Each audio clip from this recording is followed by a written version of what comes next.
Hey gang, it's Squill. And as a season premiere, Hot to the Touch really does feel like the start of a new era for Adventure Time.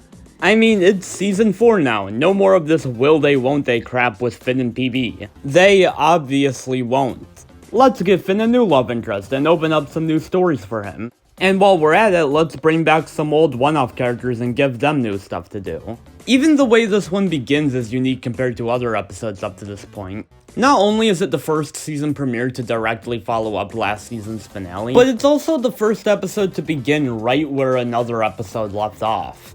That is, unless you count Holly Jolly Secrets Part 2, but that's a two-parter, so it doesn't really count. I have a very distinct memory of watching a rerun of this episode with my grandma on Cartoon Network, and she was actually kinda jump-scared by this beginning. She was caught so off guard by it. I don't think Incendium had aired before, so she didn't get the context. I had to explain to her that it was a follow-up to a previous episode. But this opening is definitely effective in getting us into the meat of the episode. Not too much time is wasted here. Unfortunately, however, I don't think the episode does that great a job selling us on Finn's crush. I guess the point is that it's supposed to be a love-at-first-sight deal, but it makes their relationship in later episodes feel kinda hollow. I guess I just wish there was a stronger foundation for their relationship. It would have made their breakup feel much more impactful. This scene of her burning the flowers comes a little close. I definitely love the way her innocence is portrayed here, since this is her first time interacting with the outside world since she was a baby. You can see why Finn would be attracted to her naivete. I guess I just wish there was a little more to it than that. I think FP's emotions are handled pretty well here. It obviously makes sense that she'd be angry at Finn for basically stalking her. And while her destroying the Goblin Kingdom is obviously pretty extreme, it makes sense that she wouldn't know how to control her emotions after being caged for so long. So the episode is careful not to demonize her for that. It's also cool getting another appearance of the Goblin Kingdom before making its big return in next season's The Great Birdman.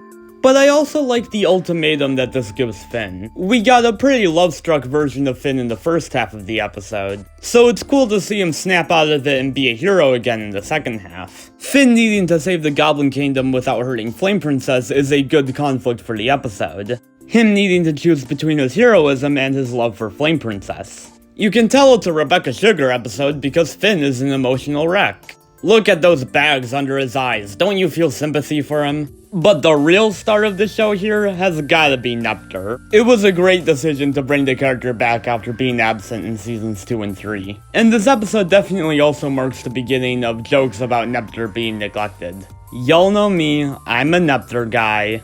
He's one of my favorite side characters, so I'm glad he becomes a recurring character after this episode. His rap is iconic, absolutely legendary. Dude gets pretty beat up in the episode too. Gotta love just how encouraging Neptr is of Finn here, even after being beaten up and neglected by him for over a year. He's just so damn wholesome. I've always felt kinda weird about the ending to this one. Like, in the context of the episode it works, it makes sense why Finn and Flame Princess wouldn't immediately get together. But in FP's next appearance, Burning Low, they are together, so clearly something's missing here. We definitely needed at least one more Flame Princess episode between this and Burning Low to actually establish Finn and Flame Princess as a couple. The moment is definitely vague enough to imply that they could become a couple, but Burning Low definitely implies that a lot of their relationship happened off screen, and I would have liked to actually see it. It's still a sweet moment, just a little strange in the context of the arc as a whole. Overall, this one is definitely better when looking at it in a vacuum than as the start to a multi-episode arc. Because it's cool to see Finn have a crush on someone that isn't bubblegum, to see Neptr make his great comeback.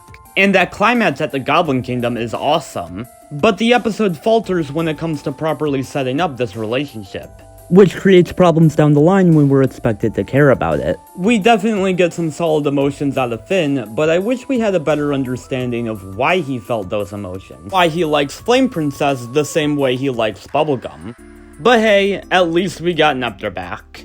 Please let me know your thoughts on this episode in the comments. And if you'll excuse me, I have a video about a certain recent finale I have to get working on. Squill out.